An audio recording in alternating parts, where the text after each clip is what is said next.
Soma's baking and cooking থেকে আমি সোমা বলছি। আজ আপনাদের সাথে শেয়ার করছি রোজকার খাওয়ার জন্য ভেটকি মাছ আলু ফুলকপি দিয়ে পাতলা ঝোল, কিন্তু সেটাতে টমেটো পুড়িয়ে গ্রেভিতে ব্যবহার করেছি। তাতে হয়েছে কি স্বাদের অনেক তারতম্য হয়েছে। পাতলা ঝোল অথচ কিন্তু স্বাদের তারতম্য এবং মশলার ব্যবহারটাও একটু অন্যরকম ভাবে করেছি। তাহলে চলুন দেখতে থাকি কি করে বানালাম। এখানে 4 টুকরো ভেটকি মাছ নিয়েছি। হাফ চামচ নুন দিয়ে দিলাম,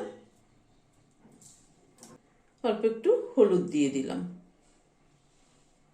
অল্প একটু লেবুর রস দিয়ে দিচ্ছি, কারণ ভেটকি মাছের মধ্যে একটা কিন্তু গন্ধ থাকে। এই লেবুর রসটা দিলে হয় কি সেই গন্ধটা চলে যায়।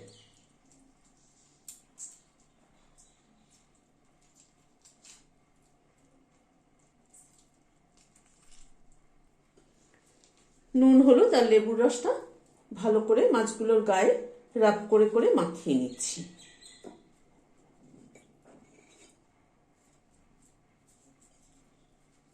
এই শীতের সময় কিন্তু দেখবেন আলু ফুলকপি দিয়ে ভেটকি মাছ খেতে কিন্তু দারুণ লাগে, পাতলা ঝোল। রোজকার রান্নায় আমরা সাধারণত পাতলা ঝোলটাই প্রেফার করি।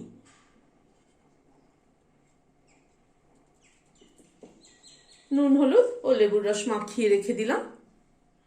এখানে একটা ফুলকপি আর একটা আলু নিয়েছি। আলুটাকে 4 টুকরো করে কেটে নিচ্ছি।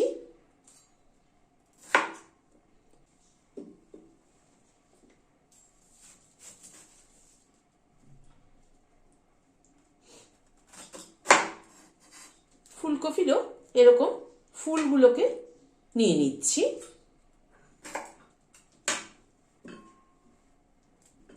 ফুলকপিটাকেও এইভাবে কেটে নিচ্ছি। আলু আর ফুলকপিটা কেটে নিলাম। এখানে 2টো টমেটো একটা জালির উপরে রেখেছি, গ্যাসটাকে ধরিয়ে দিচ্ছি। টমেটোটাকে পুড়িয়ে নিচ্ছি আগে।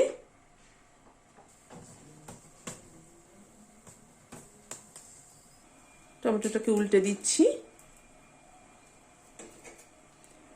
যেহেতু আমার 4 টুকরো মাছ, সেই জন্য টমেটোর পরিমাণটাও কিন্তু কম।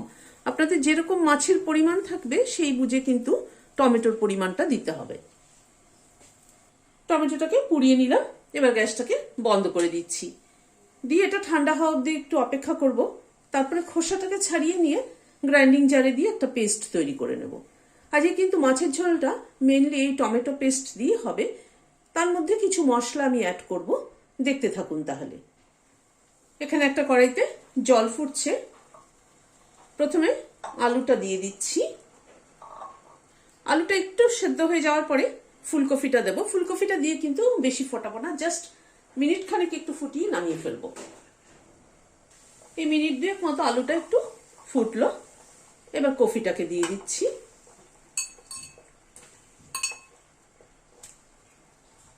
অল্প একটু নুন দিয়ে দিলাম। কপিটা দিয়ে এই মিনিট খানেক একটু ফুটলো, গ্যাসটা বন্ধ করে দিলাম। দিয়ে আলু কপিটাকে নামিয়ে নিচ্ছি একটা বাটিতে।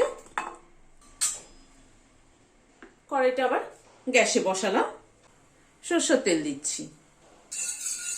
তেলটা গরম হয়ে গিয়েছে। এবার মাছটা ছেড়ে দিচ্ছি।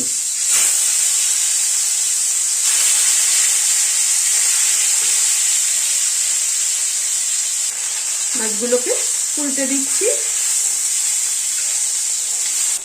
মাছগুলোকে উল্টে পাল্টে লাল করে ভেজে নিলাম। মাছটা তুলে নেওয়ার পরে যা তেল আছে তাতে এই আলু ফুলকপিটা একটু ভেজে নিচ্ছি।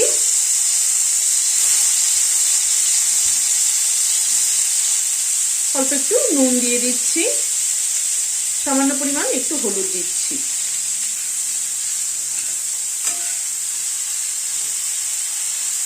মাছের ঝোলে ফুলকপি আলু সব কিন্তু ভালো করে ভেজে নিতে হয়, তা না হয়তো কিন্তু ঝোলের টেস্ট হয় না অতটা।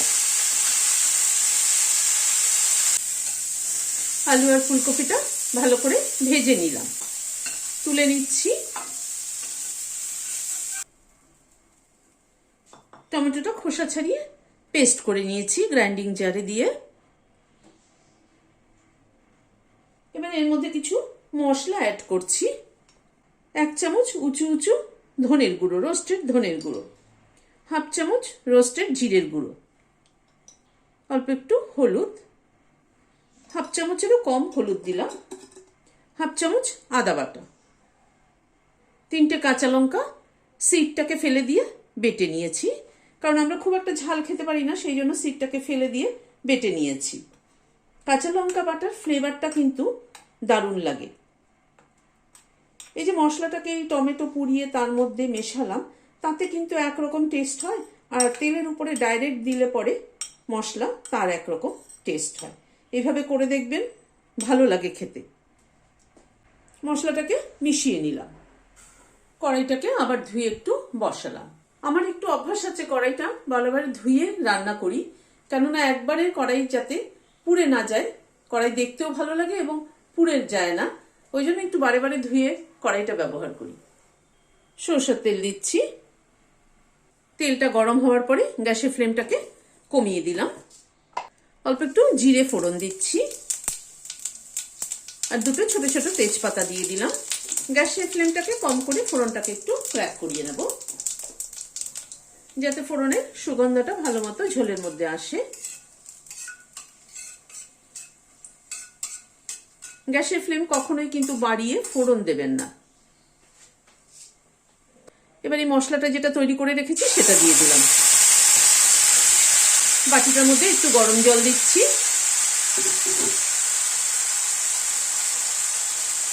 বাটিটা ধুয়ে দিয়ে দিলাম।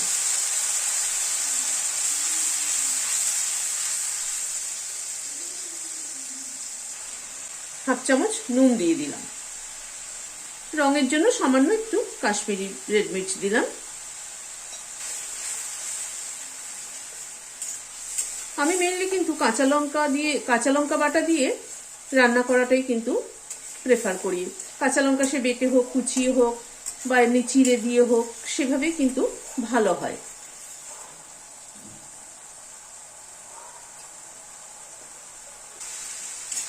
গ্যাসের ফ্লেমটাকে মিডিয়ামে রেখে মশলাটাকে কষাচ্ছি। 3-4 মিনিট সময় ধরে মশলাটাকে কষিয়ে নিলাম। মশলাটা থেকে কিন্তু তেল ছাড়ছে। এবার আলু ফুলকপিটা একটু দিয়ে দিচ্ছি। আলু ফুলকপিটা দিয়ে মশলার সাথে আর একটু কষিয়ে নেব।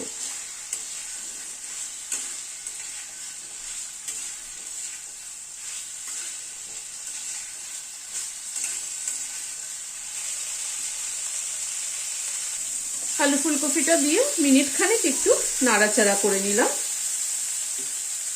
এবার গরম জল দিয়ে দিচ্ছি।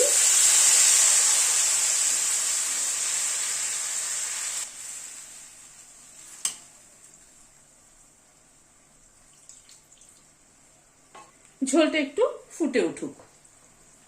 ঝোলটা এই মিনিট 2 সময় ধরে একটু ফুটে উঠলো। এবার মাছগুলো দিয়ে দিচ্ছি।